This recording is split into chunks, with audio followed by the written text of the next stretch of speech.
ठाकुर जी के जन्मोत्सव पे ये उद्घोषणा की बधाई दी है नंद बाबा ने सबको। आप सबको भी उतना ही अधिकार है जितना अधिकार हमारो है, और वो अधिकार आज तक चल रहा है। आज भी ब्रजवासी, ब्रज में जन्म लेवे वारे अपने आप को ठाकुर जी ते कम ना है समझे, बराबर ही माने, क्योंकि ये अधिकार वही समय दे दियो नंद बाबा ने। बोले भैया सब ब्रजवासी इनको अधिकार। क्यों ब्रजवासी इतने पूजनीय? आज भी ब्रजवासी इनको देखकर कोई कह दे कहां से, ब्रज से हैं, संत पैर नहीं छुपाते उससे। अरे आप ब्रज से हो, आप पैर नहीं छुओ हमारे। कितने महापुरुष ऐसे, हम प्रणाम करें तो वो उल्टे दंडवत कर लें, भैया आप तो ब्रजवासी हो, आप प्रणाम मत करो। क्यों? क्योंकि ब्रजवासी इनको वही समय नंद बाबा ने पूर्ण अधिकार दे दिए। ये कोई छोटे बड़े ना है, लाला जा भाव से ये मानेंगे वो लाला को मानना पड़ेगा। अगर ब्रजवासी कह दे लाला तू हमारा सखा है, भले ही ब्रजवासी पूर्ण अवगुण युक्त हो, लाला को निभाना पड़ेगा सखत। देखो एक बात बहुत बहुत काम की बात बताएं, ब्रजवासी कितने बैठे हैं यहाँ पे? जय हो। देखो सबको हाथ उठाना चाहिए था। भले ही तन से नहीं रहते, मन में तो वृंदावन बस है ना।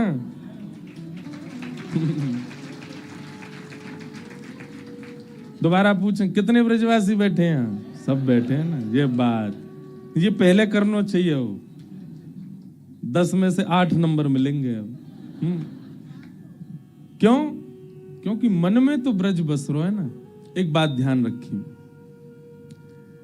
जो ब्रजवासी हैं या जिनके मन में ब्रज बस रहे हो या जो तन से ब्रज में बस रहे हैं, वे ठाकुर जी के सामने एक बार जाके कह दें लाला तो से हमारा जे संबंध है, फिर भले ही वो भूल जाएं, फिर भले ही वो ना निभावें, ठाकुर जी को याद रहेगी या ये मुंह से ये संबंध बना के गए हो। बाहर वारे इनके काजे, या फिर जिनके चित्त में ब्रज नहीं है उनको प्रयत्न करना पड़ता है, उनको प्रयास करने पड़ते हैं, उनको बड़ी मेहनत करनी पड़े तब जाके ठाकुर जी संबंध स्वीकार करें। लेकिन ब्रजवासी तो कह दे झूठे को लाला तू आज ते हमारो जय है, तो ठाकुर जी निभाते हैं। बाकी जगह तो आपको निभाना पड़ेगा, पर ब्रजवासी इनके काजे तो ठाकुर जी निभावे संबंध। ठाकुर जी संबंध निभाते। सौभाग्य है, धन्य भाग्य है हमारो कि हमारो जन्म ब्रज में भयो, ब्रजवासी खानदान में भयो, ब्राह्मण कुल में भयो, ठाकुर जी की कथा वक्ता बने। ये बहुत बड़ी कृपा है ठाकुर जी। मैं तो कभी कभी अपने लाल जी आज पधारेंगे, यही हमारे गेट बंद कर रखे हैं। आज साईं भी बेचारे कान ते ही सुनने, देख तो रहना पा रहे। क्यों? किवाड़ लगा देंगे, क्यों लाला आवे को 56 भोग अरोगे को फिर कथा सुनेगो। हम कभी कभी विचार करते हैं, व्यास मंच से कह रहे हैं तो नजर नहीं लगेगी। ठाकुर जी कितनी कृपा है। भगवान कहते हैं मेरी सबसे बड़ी कृपा है कि मैं मानव बना दूं। तो पहली कृपा ठाकुर जी ने की, मानव बनाया। दूसरी कृपा ठाकुर जी ने की कि कहीं और को ना बनाए, ब्रज में ही बनाए हो। तीसरी कृपा ठाकुर जी ने करी कि एक ब्राह्मण ब्रजवासी के यहां भेजो।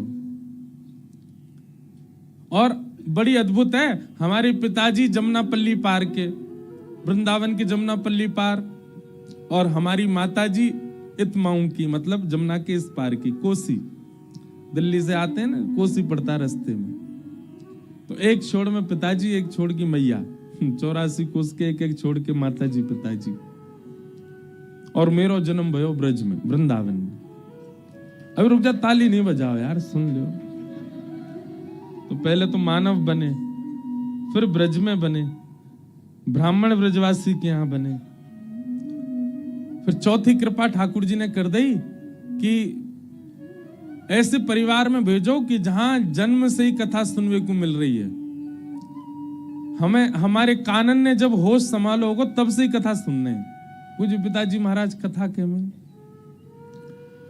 वाक्य बाद धीरे धीरे न एक बड़े भय, तो ठाकुर जी ने कृपा करके या टूटी फूटी वाणी को भी सेवा दे दी, चल तू कथा कर ले। व्यास मंच दे दियो। और इतने मऊ कृपा कम नहीं भई है। 5 साल ही भय कथा करते भय, 5 साल में ही इतने रीझ गए कि गिरधर स्वरूप धारण करके सेवा करावे आ गए। अब सेवा करा रहे हैं।